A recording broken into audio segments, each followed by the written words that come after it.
सूरज उगने से बदलते हैं ये धरा आसमान, चलते रहने से हो जाती है हर मुश्किल आसान। चिंता को छोड़ कर आओ कर ले मन में शुभ चिंतन, हर पल को कर ले सफल सफल कह रही है ये पवन। संवार ले सुधार ले कर समस्या का समाधान, संवार ले सुधार ले कर समस्या का समाधान, कर समस्या का समाधान, कर समस्या का समाधान, कर समस्या का समाधान, कर समस्या का समाधान, कर समस्या का समाधान। नमस्कार, आदाब, सत श्री अकाल मित्रों, स्वागत है समाधान कार्यक्रम में आप सभी का। आज की शुरुआत मैं कुछ सुंदर पंक्तियों से करना चाहूँगा जो हमें सलमान साहब ने हैदराबाद से भेजा है। ये कहते हैं कि मैं समाधान का लगातार व्यूअर हूँ, लगातार वो देखते रहते हैं और इसे देख कर के भी बहुत सारी चीज़ें उन्होंने सीखी हैं, पाई हैं, उसे उन्होंने कुछ पंक्तियों में पिरोया है जिसे मैं आपको अर्पित करना चाहता हूँ। ये कहते हैं, जब से खुदा तू मेरा हबीब हो गया है, सच कहूँ तो मामला ही अजीब हो गया है। बहुत सुंदर पंक्तियाँ हैं। ना परवाह खुद की, ना अरमानों की, ना तमन्ना अपनों की, ना अनजानों की, अब तू ही मेरी तकदीर, मेरा नसीब हो गया है, सच कहूँ तो मामला ही अजीब हो गया है। जब से तुझसे ही तेरे रूप को जाना मैंने, तेरी हस्ती को दिलो जान से है माना मैंने, तू ही मेरी आदत मेरी तहजीब हो गया है, सच कहूँ तो मामला ही अजीब हो गया है। क्या बात है सलमान साहब, बहुत खूबसूरत पंक्तियाँ लिखी हैं आपने। आगे कहते हैं ये, जिधर भी देखता हूँ तू ही नज़र आता है, जिधर भी देखता हूँ तू ही नज़र आता है, तेरा जलवा मेरी नज़र को भाता है, तू ही मेरा जिस्म जां, तू ही रकीब हो गया है, सच कहूँ तो मामला ही अजीब हो गया है।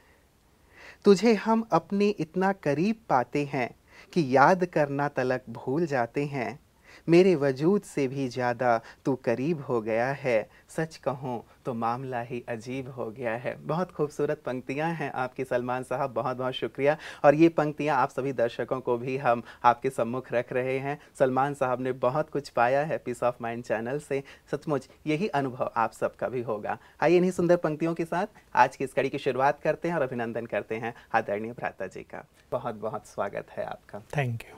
इतनी सुंदर अनुभव जो इन्होंने समाधान देख करके, पीस ऑफ माइंड चैनल देख करके, ऐसा लगता है कि शायद खुदा को इन्होंने देख लिया है, पा और लिया अपना है बना लिया है। मुझे इनकी बातें सुनकर अपने बहुत सारे सुंदर अनुभव सामने आने लगे एकदम से, इसलिए मेरा चित्त तो मग्न होने लगा था कि वाह, भगवान इस धरा पर आया, लोगों के लिए वो भगवान हमारे लिए हमारा पिता बन गया, बाबा बन गया। हम उसके इतने समीप आ गए कि जैसे इन्होंने कहा, तुम्हें याद करना भी भूल गया। अब जो रहता ही साथ हो जो रहता ही साथ हो तो याद करने की बात कहाँ है। तो सचमुच ये बहुत सुंदर समय है और बहुत सुंदर अनुभूति का एक चांस है हर मनुष्य को कि वो भगवान को अपना बना ले, उससे अपनेपन को फील करे, उस पर पूरी तरह समर्पित हो जाए और उसको अपने इतना समीप महसूस करे कि उसके अलावा कुछ दिखाई ही न दे। बस फिर तो मामला गजब का ही हो जाएगा। जिसके साथ भगवान रहे, जिसकी छत्र छाया वो स्वयं बन जाए, जिसकी चिंताएं वो स्वयं हरने लगे। जब वो साथ रहेगा तो भला वो अपने साथी को चिंतित कैसे देखेगा। दो साथी जा रहे हो, एक के पास अटैची भी हो, बड़ा बैग भी हो और भी कुछ हो, तो दूसरा कहेगा ना आधा मुझे दे भाई। तो भगवान जो सारे संसार का बोझ उठाने वाला है, उसको अगर कोई इस तरह साथी बना ले तो वो सारे बोझ स्वतः ही हर लेगा। तो बहुत सुंदर बात है। और हम अपने सभी भाई बहनों से, दर्शकों से, सभी चाहे हिंदू हो या मुसलमान हो, सिख हो या ईसाई हो, सभी भगवान की संतान हैं एंड इक्वली सबको ये अधिकार है कि इस तरह के अनुभव सब करें।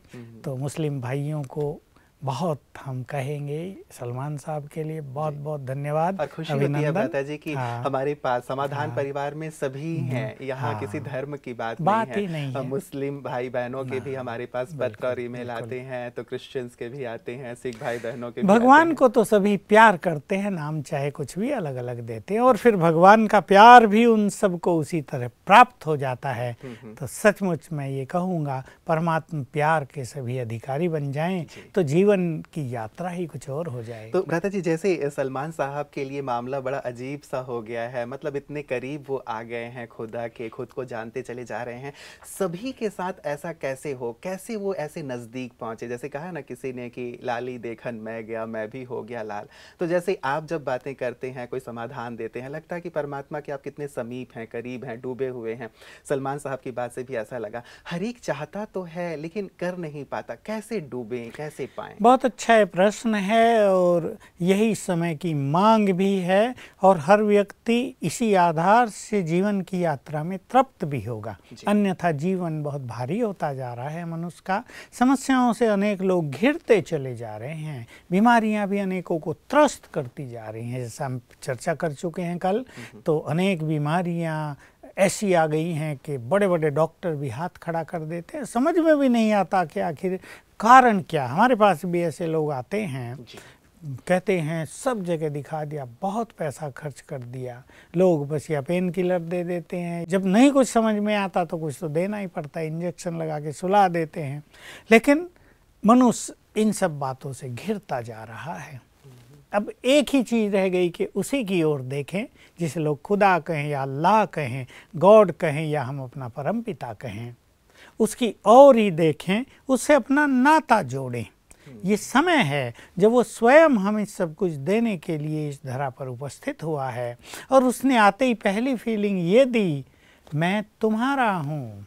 जब वो हमारा परम पिता है तो हमारा हो गया ना। जरा फील करके देखें, भगवान कहने की बजाय ये कहें जो भगवान है वो तो हमारा है, मेरा है, तो कितनी समीपता हमें उससे फील होगी। और फिर जब वो हमारा है तो उसका सब कुछ भी हमारा हो गया, तो उसकी शक्तियाँ, उसकी शांति, उसका प्रेम, उसकी प्योरिटी, सब कुछ हमारा हो जाएगा। तो सभी को इसका अनुभव करने के लिए ईश्वरीय ज्ञान की आवश्यकता है। और जैसा इन्होंने भी लिखा कि तुम्हारे द्वारा ही हमने तुमको जाना, तो भगवान को भी उसके द्वारा ही हम जान सकते हैं, क्योंकि वो ऐसा अदृश्य है, निराकार है, सूक्ष्मति सूक्ष्म है, उसको कोई देह नहीं है। उसको शास्त्रों के द्वारा, दर्शनों के द्वारा, भक्ति के द्वारा या तर्क वितर्क के द्वारा जाना नहीं जा सकता। कोई सोचे हम शास्त्रार्थ कर लें और ये सिद्ध कर दे भगवान ये नहीं ये है, उससे भी भगवान को जाना नहीं जा सकता। इसलिए श्रीमद् भगवत गीता में भी ये है, न वेदों से, न यज्ञ से, न तप से, न दान से, न पुण्य से। तो भगवान इस समय स्वयं आकर मैं क्या हूँ ये स्पष्ट कर रहा है। तो जिसको भगवान को जानना हो, सत्य की खोज समाप्त करनी हो, संसार में सबसे बड़ी खोज यही है कि आखिर भगवान क्या है, हम क्या हैं। इस खोज को यदि कोई समाप्त करना चाहता है, या अनेक प्रश्नों के उत्तर कोई लेना चाहता है, या प्रभु मिलन का परम आनंद प्राप्त करना चाहता है, जो हमारी अंतिम मंजिल है, मुक्ति, कर्मातीत अवस्था, परफेक्शन, उसका अधिकारी बनना चाहता है, तो उसके लिए आकर उसे ज्ञान लेना चाहिए। ईश्वरीय ज्ञान पुस्तकें पढ़कर देख ली, शास्त्र ग्रंथ कंठस्थ करके भी देख लिए, सारी गीता को याद कर लिया, उस पर लेक्चर कर दिए, सुन लिए, ये सब भी हो गया। भक्ति पूजा पाठ भी बहुत हो गई। जब मनुष्य को कहीं से कुछ प्राप्त नहीं हुआ तो स्वयं ज्ञान सागर इस धरा पर उपस्थित हुए हैं, वही ज्ञान दे रहे हैं। हम ये बात बहुत अच्छी तरह सबको सिखा रहे हैं, सुना रहे हैं कि कोई इसे हमारी कल्पना न मान ले, कोई इसे हमारी भावना न मान ले। ये परम सत्य है, अंतिम सत्य है कि स्वयं ज्ञान सागर इस समय आकर संपूर्ण ज्ञान दे रहे हैं। जहाँ वेदों का ज्ञान समाप्त हो जाता है, जहाँ दर्शन निरुत्तर हो जाते हैं, जहाँ उपनिषद कुछ नहीं कह पाते, वहाँ से परमात्म ज्ञान शुरू होता है। सभी धर्म ग्रंथों में, चाहे किसी भी धर्म के हों, जहाँ एंड हो जाता है वहाँ से ईश्वरीय ज्ञान की शुरुआत होती है। तो वो स्वयं आकर ज्ञान दे रहा है। तो मैं सबको कहूँगा उससे उसका ज्ञान लें, उसके द्वारा उसको जानें और उससे अपना नाता जोड़कर बिल्कुल ऐसी गुड फीलिंग करें जैसे सलमान साहब ने की है। हम सब ने ये बहुत डिवाइन फीलिंग्स की हैं इस जीवन में, इसलिए मन की भावनाएं भी तृप्त हो गई, खोज भी समाप्त हो गई और जीवन आनंदों में गुजरने लगा। जीवन जीने की कला आ गई जो नहीं आती थी। कोई धन के पीछे भाग रहा था, धन बहुत होगा तो जीवन सुखी होगा। कोई साधनों के पीछे भाग रहा, किसने अपने बिजनेस को बहुत बढ़ाया, ये करें वो करें, किसने अपनी एजुकेशन को बहुत आगे तक ले गए, लेकिन देखा फिर भी रिक्तता है, शून्य है, कहीं भी मनुष्य तृप्त नहीं हो रहा है। और जब हमने ईश्वरीय ज्ञान लिया तो सभी प्रश्नों का उत्तर मिल गया, कुछ जानना शेष नहीं रहा, कोई इसे हमारा अभिमान न समझ ले। दादाजी, आप लगातार ये कहते रहे हैं कि ये परमात्मा ज्ञान है, ईश्वर ही हमें ये ज्ञान दे रहे हैं, उसे हमने देखा, जाना, समझा, जीवन में लाया। लेकिन एक दुनिया में कहा जाता है कि सबसे बड़ा रोग क्या कहेंगे लोग। अब लोग ये समझते हैं कि हम तो इस धर्म के हैं, तो यदि हम इसे छोड़ के ब्रह्मा कुमारी के पास जाएंगे तो फिर लोग क्या कहेंगे कि इन्होंने अपना धर्म बदल लिया, पंथ बदल लिया, गुरु को छोड़ दिया। तो ये एक जो क्या कहेंगे लोग, ये वाली जो भावना है, शायद ये परमात्मा तक पहुंचने नहीं दे रही है। ऐसे लोगों को क्या इसमें ये शब्द निकाल दिया जाए कि ब्रह्मा कुमारियों के पास जा रहे हैं,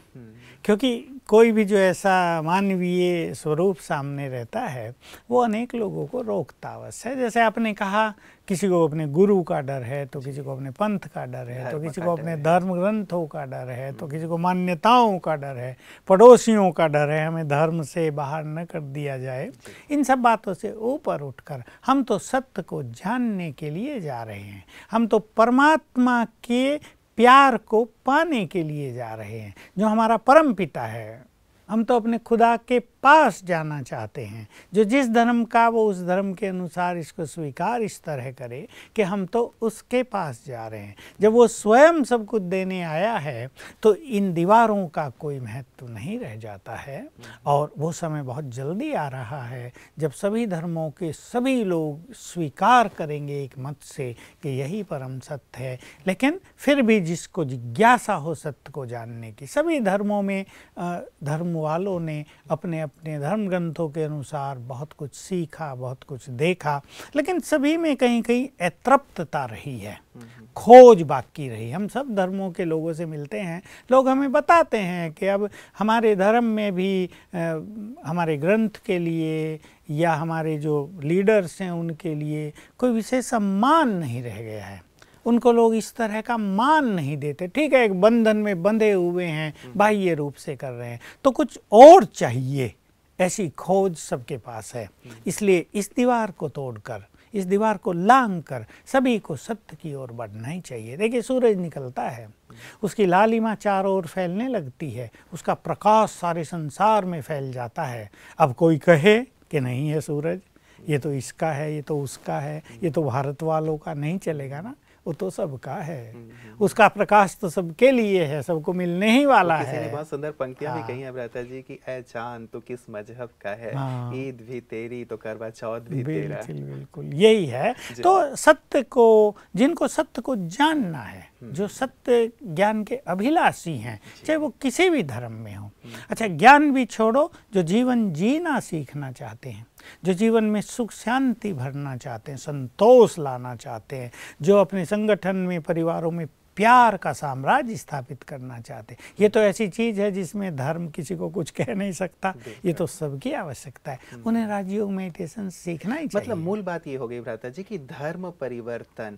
या किसी भी प्रकार की और परिवर्तन की बात नहीं है, लेकिन आपके परिवार में सुख शांति की बात है, मन में सुख शांति की बात है, जीवन में उन्नति की बात है, और डायरेक्ट जिसे आप मानते हैं, चाहे आप खुदा कहें, अल्लाह कहें, गॉड फादर कहें, उससे जुड़ने की बात ब्रह्मा कुमारी। हाँ, और भी मैं एक दो अच्छी बात इस संदर्भ में कहना चाहूँगा सभी को कि देखिए, हमारे सभी धर्म ग्रंथ, चाहे वो कुरान हो या बाइबिल हो या गुरु ग्रंथ साहब हो या वेद हो, दर्शन, उपनिषद, रामायण, महाभारत, सभी बहुत अच्छी चीज़ें मनुष्य को सिखा रहे हैं। लेकिन हर व्यक्ति जानता है कि बातें अच्छी लिखी हैं, लेकिन हम कर नहीं पाते हैं। और न करने का एक ही कारण है कि मन में शक्ति नहीं है, बस एक ही कारण है, बुद्धि में उस तरह के विचार नहीं हैं। लेकिन विशेष रूप से कि मन इतना निर्बल है कि चाहते हैं, क्रोध बुरा है, छोड़ देना चाहिए, लेकिन फिर आता है। राजयोग से क्या होगा कि परमात्मा शक्तियाँ प्राप्त होंगी, ही इज ऑल माइटी, उसकी माइट हम में आएगी।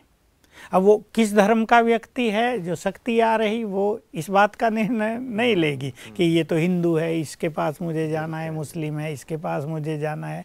जैसे सूरज का प्रकाश तो सबके लिए है, सर्वशक्तिवान की शक्ति जो उससे कनेक्शन जोड़ेगा उसको प्राप्त होगी।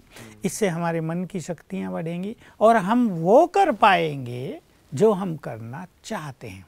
एक बात, इसलिए चाहे कोई किसी भी धर्म का अनुयायी हो और वो अपने धर्म ग्रंथों में विश्वास तो रखेगा ही, लेकिन अगर वो करना चाहता है जो धर्म ग्रंथ कह रहे हैं, तो उसे राजयोग मेडिटेशन की शक्ति की परम आवश्यकता है। तो वो अपने ही धर्म में रहे, लेकिन अपने धर्म में वो उसका लेवल बहुत ऊंचा उठ जाएगा, क्योंकि वो सब कुछ करने लगेगा जो धर्म उसे कह रहा है। एक बात। दूसरी बात ये कि जिसमें भी जिसकी भावना है, खुदा, अल्लाह, कोई गुरु या कोई देवी देवता, मान लो हनुमान, गणेश या कोई दुर्गा देवी या विष्णु या महादेव या निराकार परमात्मा, जिसमें भी जिसकी मान्यता है या प्यार है और वो उसको मिलना चाहते हैं कि एक बार तुम्हें हम देख लें, एक बार तुम्हारा हमारा मिलन हो जाए, तो राजयोग ये भी कराएगा।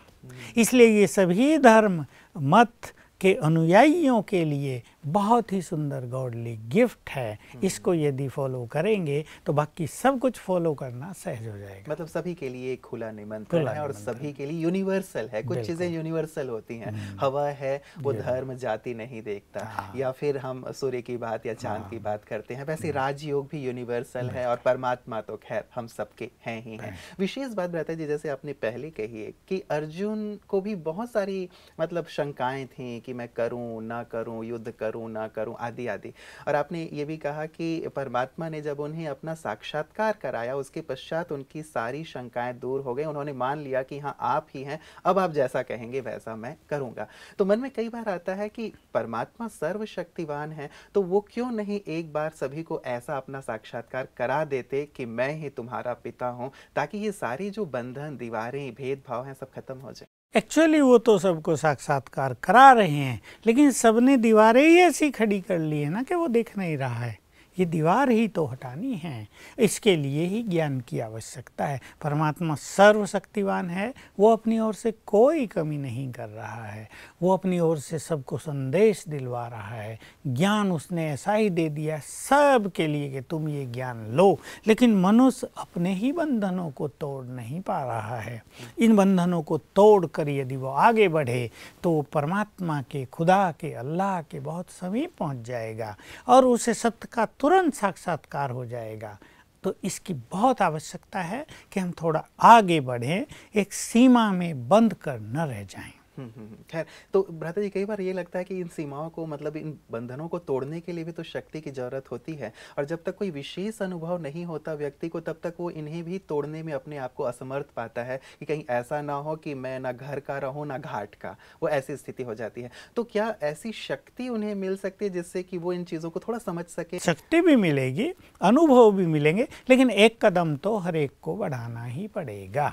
भाई आपको दवाई चाहिए तो दवाई आपके घर में तो नहीं आ जाएगी, दवाई के लिए आपको डॉक्टर के पास तो जाना ही पड़ेगा। वो लिखेगा, फिर दवाई खरीदनी भी पड़ेगी, फिर खानी भी पड़ेगी। कई लोग क्या होते हैं कि दवाई खरीद लाते हैं और डर से चुपचाप बिस्तर में छुपाए रखते हैं। ऐसी बहुत सारी कन्याओं के उदाहरण आप सुनते होंगे कि दवाई तो ला दी और माँ ने कह दिया कि खा लेना इस टाइम, लेकिन उन्होंने खाई नहीं, सब छुपा के रख दी। तो कुछ तो मनुष्य को खुद भी करना ही पड़ता है एक सत्य को प्राप्त करने के लिए। ये बिल्कुल सुंदर बात है कि अनुभवों के बिना कई लोग आगे नहीं बढ़ना चाहते, लेकिन अनुभव भी किसी आधार पर ही होते हैं।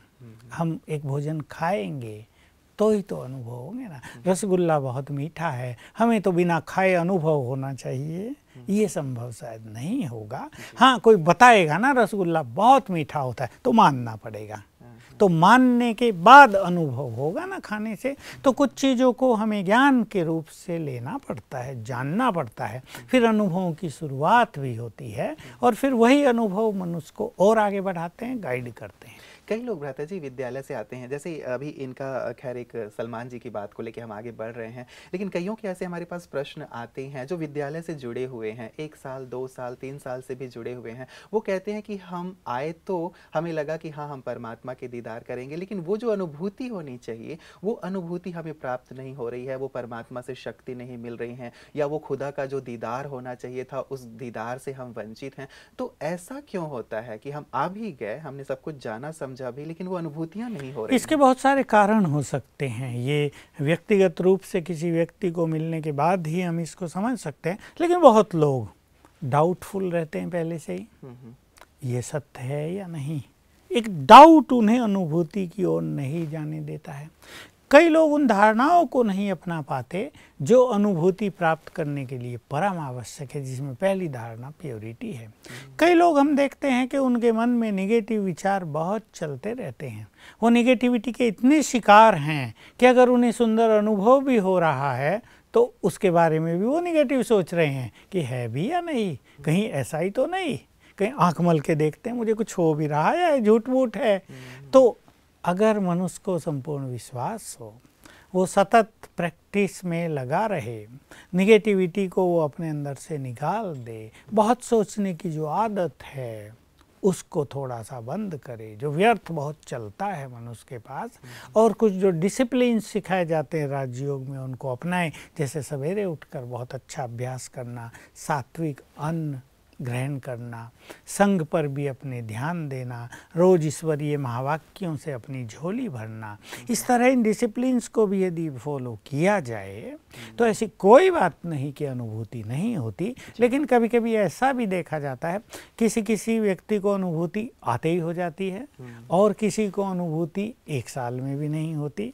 इस सब के भी कुछ कारण हैं, पूर्व के संस्कार, पूर्व की हुई भक्ति, परमात्मा से उनके मन में कितना प्यार है, कितनी श्रद्धा है, ये सब बातें भी कहीं ना कहीं काउंट अवश्य होती हैं मनुष्य के अनुभवों के लिए। चलिए भ्राता जी, मैं कैसा भी हूँ, मैं यदि सूर्य की ओर बढ़ना शुरू करूँ या आग के पास जाऊँ तो मुझे उसकी सेक तो जरूर महसूस होगी, या फिर मैं बर्फ का गोला हाथ में रख लूँ तो हाथ में ठंडक की अनुभूति तो होगी ही। तो मैं कैसा भी हूँ मान लीजिए, लेकिन यदि मैं भगवान के सामने आया हूँ तब तो भगवान की शक्ति से मुझे अनुभूति होनी चाहिए। सत्य यही है कि जैसे हम सूरज की ओर बढ़ें, हम आग की ओर बढ़ें, लेकिन हम परमात्मा की ओर भी बढ़ें तो सही। लोग बढ़ते नहीं हैं, वो ये सोचते हैं कि वो हमारी ओर बढ़े। लेकिन अगर मनुष्य स्वयं बहुत अपवित्र है, मान लो किसी व्यक्ति के बॉडी में बहुत बैड स्मेल आ रही है, तो भला उसके पास कौन आएगा? अगर कोई आ भी गया तो और 4 फुट पीछे हट जाएगा। परमात्म मिलन के लिए मनुष्य को शुद्धि की बहुत आवश्यकता होती है। अगर उसके विचारों में गंदगी है, अगर उसके मन में बहुत निगेटिविटी है, अगर उसका पाप का खाता बहुत बढ़ा हुआ है, तो परमात्मा उसकी ओर आते हुए भी नहीं आ पाएगा। ये उसको रिजेक्ट करने लगेंगी इनकी ये सब चीज़ें।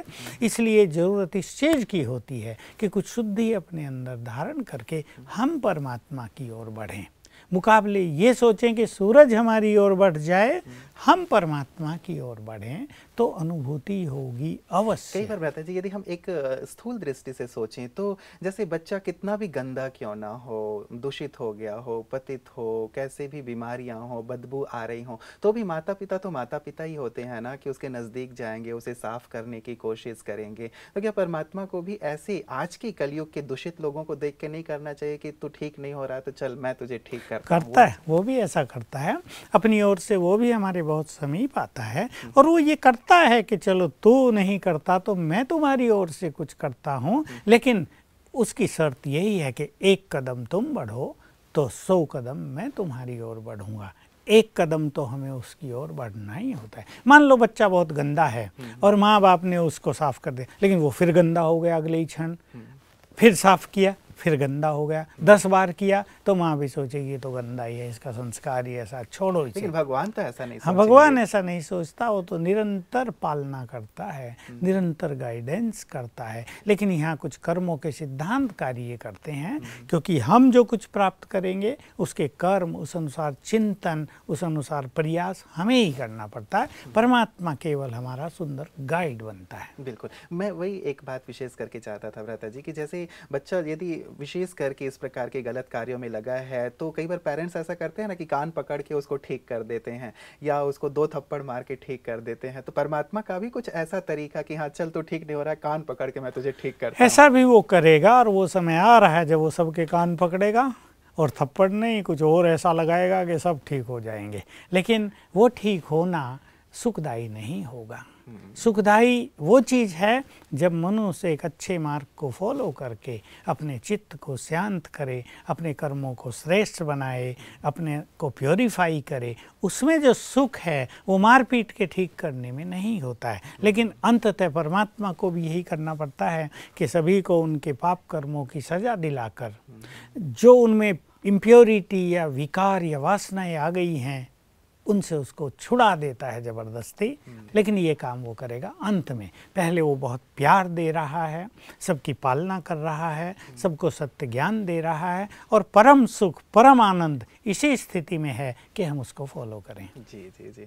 चलिए, जब हम परमात्मा की खुदा की बात करते हैं तो बड़ा सुकून सा, बड़ी एक राहत सी, एक क्योंकि वो हमारा है ना, वो जी, हमारा जी, है। जी, जी। बस ये फीलिंग हमें बहुत कूल कर देती है, शीतल। हाँ, लगता है कि इस चर्चा को जारी ही रखें। भ्राता जी, मैं कल विशेष, आज तो वक्त हमें इजाज़त नहीं दे रहा है, कल विशेष मैं जानना चाहूँगा कि खुदा को क्या आपने देखा है और वो कैसा है, उससे मिलकर आपको कैसा लगा? क्योंकि ये चर्चा चल रही है तो मुझे लग रहा है कि प्रश्नों को थोड़ा सा किनारे रखते हुए इस चर्चा को हम जरूर आगे बढ़ाएं। कल मैं विशेष आपसे ये जानना चाहूँगा। आज के सुंदर प्रकाश के लिए भ्राता जी आपका बहुत बहुत शुक्रिया। मित्रों, किसी ने बहुत सुंदर पंक्तियां कही हैं कि परमात्मा खोजने से नहीं मिलते, खो जाने से मिलते हैं। कितनी सुंदर बात है ना। खोज हर एक व्यक्ति रहा है, लेकिन उसे यदि पाना है तो खोना पड़ेगा। जितना हम खोते जाते हैं उतना उसे पाते चले जाते हैं। तो इसलिए बहुत ज़रूरत इस बात की है कि सचमुच हम उस परम सत्य की ओर एक कदम तो बढ़ाएं अवश्य। जब हम एक कदम बढ़ाएंगे, निश्चित रूप से उनका ये वायदा है, कई स्थानों पे आपने पढ़ा होगा कि तू मेरे राह पर एक कदम बढ़ा के तो देख, मैं तेरे जीवन को खुशहाली से, आनंद से परिपूर्ण कर दूंगा। आवश्यकता शायद आज इसी बात की है। सलमान जी की बात से हमने शुरुआत की थी। हम सभी धर्म, मठ, पंथ जिसको भी मानते हों, परमात्मा तो हमारे एक हैं, हमारे माता पिता हैं। क्यों ना अब उस माता पिता की गोद में हम सब चलें, उसे जानें, पहचानें और जीवन का संपूर्ण आनंद लें। इस चर्चा को हम आगे भी जारी रखेंगे। आप बने रहिएगा हमारे साथ। नमस्कार।